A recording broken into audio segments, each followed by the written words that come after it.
So yeah, the comparison game is not a game, and I never used to compete.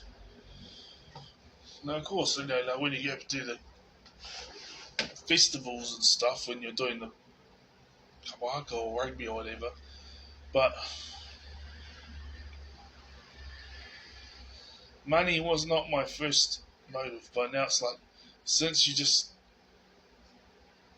can't get a woman these days, well, seems to be, without it, and it seems like. And then I was like, well, I may as well make. I've been pushing to make money since the last decade. Well, you know what? I'm going to make it. You know what I'm saying? I know I am.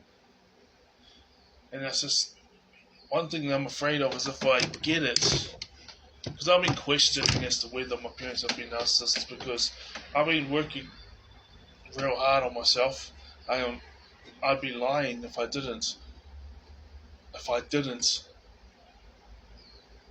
see the similarities between me and my father, because he sang in the church band, he sang in the church worship team when I was a kid before we moved to Hawke's Bay when I was 14. He's a guitarist, singer.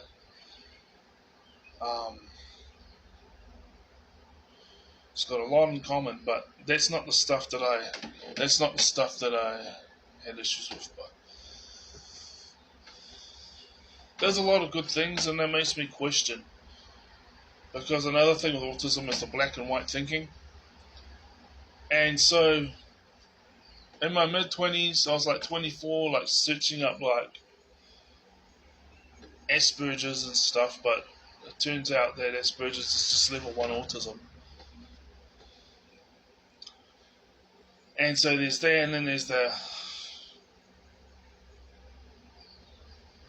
I'm very certain that my dad has ADHD or something. I can see it. But then there's levels to it. There's like level 1, level 2, level 3.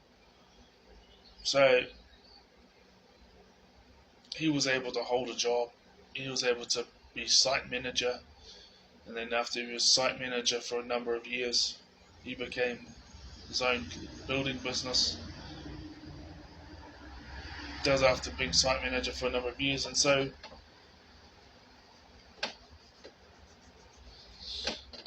there's just a lot of similarities between me and him. But what's keeping me going back is I literally believed they were narcissists because I had I had him as well as other people say like, I'm better than you, you can't do better than me, all this type of thing. And I heard it all the time. And then you keep pushing or to pursue all these things, and that's it, really. But then at the same time, it's like that's how the world treats us. As there's the bullies who go out of the way to say that, but then there's those who aren't bullies who just stay away from us or ostracize us because we're off-putting to them. But the thing is, if we don't take care of ourselves and we mask. Now we mask.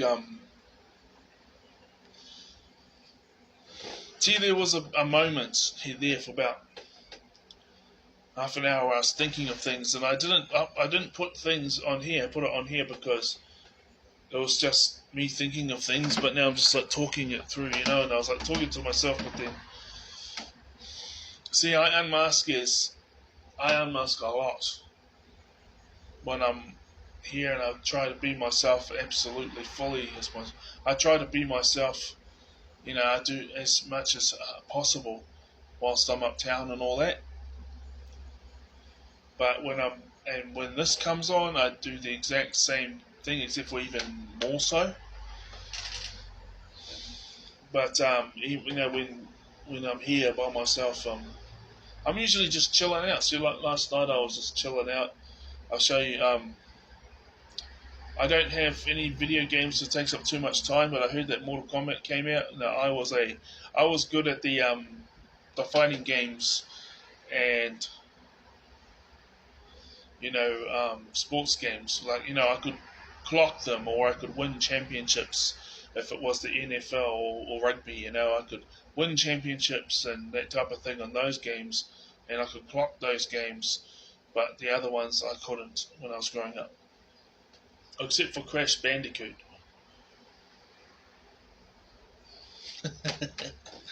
Crash Bandicoot and other similar games. But I saw on the because even I saw online because I thought why not? I haven't seen this in a while, and I saw that Mortal Kombat's got a new game coming out. So it's Tekken, but Tekken just looks like a casino game. It's gone too flashy to the point where it's not.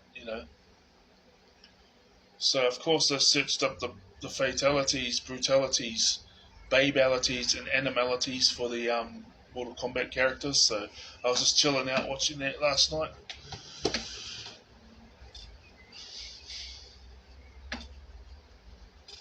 So yeah.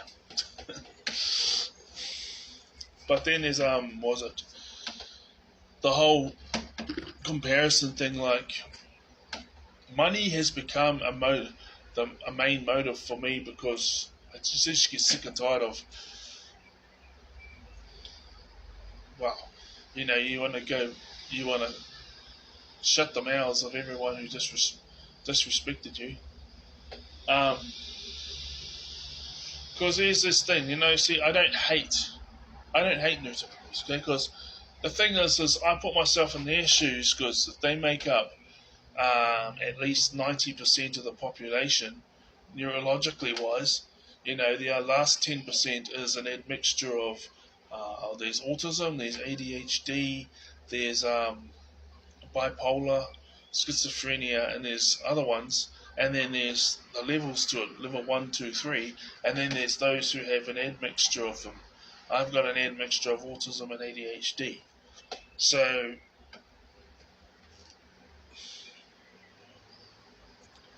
you can see how you put yourself into their shoes.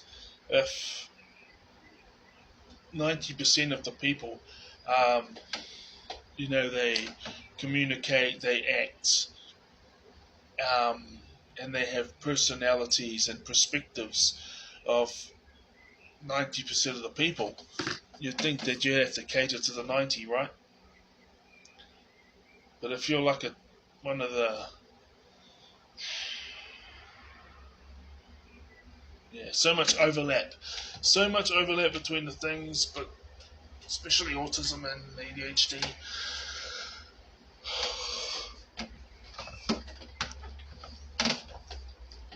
But comparison, like